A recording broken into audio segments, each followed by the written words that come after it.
ಇವತ್ತೊಂದು ದೇಶ ತನ್ನ ವ್ಯಕ್ತಿತ್ವವನ್ನು ಉಳಿಸ್ಕೊಂಡ್ರೆ ಬೆಳೆದು ಹೋಗೋದಕ್ಕೆ ಸಹಾಯ ಆಗುವಂಥ ವ್ಯಕ್ತಿ ಅವರಲ್ಲ ಅನ್ನೋದು ಈಗ ಸ್ಪಷ್ಟ ಆಗ್ಯದ. ಇಲ್ಲ ಇಸ್ರೇಲ್ದವ್ರು ಹೇಳಿದ್ರು, ಇಸ್ರೇಲ್ ನೆತನ್ಯಾಹು ಮಾತು ಕೇಳಿ ಮಾಡಿದರು.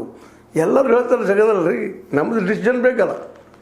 ಇರಾನ್ ಏನು ಎಂತು ಯಾವುದು, ಇರಾನ್ ಏನು ಮಾಡ್ತಾಯಿದೆ, ಇಷ್ಟು ಗಟ್ಟಿಸದ ಇರಾನ್ ಇವತ್ತು ನಿಲ್ತಾ ಇದೆ ಅಂತಂದರೆ ಇರ್ಬೋದು ಇದರಿಂದ ಅನ್ನೋ ವಿಚಾರ ಮಾಡಲೇ ಇಲ್ಲ. ಹೊಸ ಅದರಲ್ಲೂ ಅವರ ಏನಪ್ಪ ಅಂತಂದರೆ ವಿಶೇಷವಾಗಿ ಅಲ್ಲಿಯ ಸ್ಪಾಯ್ಗಳು, ಗೂಢಚರಿಗಳು, ಅವ್ರಿಗೂ ಸಿಗಲಿಲ್ಲ.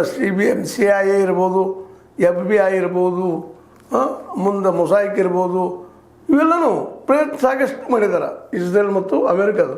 ಅವ್ರಿಗೆ ಯಾರಿಗೂ ಸಿಗಲಾರ್ದಂಗೆ ತನ್ನ ಸೈನ್ಯವನ್ನು ಹೆಚ್ಚು ಮಾಡ್ಕೊಂಡ್ಬಿಟ್ಟಿತ್ತು. ಇವತ್ತು ಆ ಸೈನ್ಯದ ಬಲದಿಂದ ಇವತ್ತು ನಾಯಕರಿಲ್ಲಲ್ಲೇ, ಆದರೆ ಒಂದು ವಿಚಾರಧಾರೆ ಇದೆ. ಅದು ಸರಿನೋ ತಪ್ಪು ಬೇರೆ ವಿಷಯ, ಆದರೆ ಅವ್ರ ದೃಷ್ಟಿಯಲ್ಲಿ ಸರಿನದು. ಆ ವಿಚಾರಧಾರೆಯಿಂದಾಗೆ ಇವತ್ತು ಇರಾನ ಗೆಲ್ಲುವ ಹಂತಕ್ಕೆ ಬಂದಿರ್ತದೆ. ಭಾಳ ಜನ ತಿಳ್ಕೊಂಡಿದ್ರು ಅಮೇರಿಕ ಮುಂದೆ ಸಫಾಗಿ ಹೋಗ್ತದೆ, ಒಂದು 4 ದಿವಸ ಕುಲ್ಲ ಆಗ್ತದೆ ಅಂತೇಳಿ. ಇನ್ನೂ ಶಸ್ತ್ರಾಸ್ತ್ರಗಳಿದ್ದಾವೆ, ಬರ್ತಾಯಿದ್ದಾವೆ. ಮೋಸ್ಟ್ಲಿ ಇರಾನ್ದಲ್ಲಿ ತಯಾರು ಮಾಡದೇ ಹೋಗಿರ್ಬೋದು, ಆದರೆ ಅದನ್ನು ಕೊಳ್ಳುವ ಶಕ್ತಿ ಇರಾನಕ್ಕೆ ಅದ.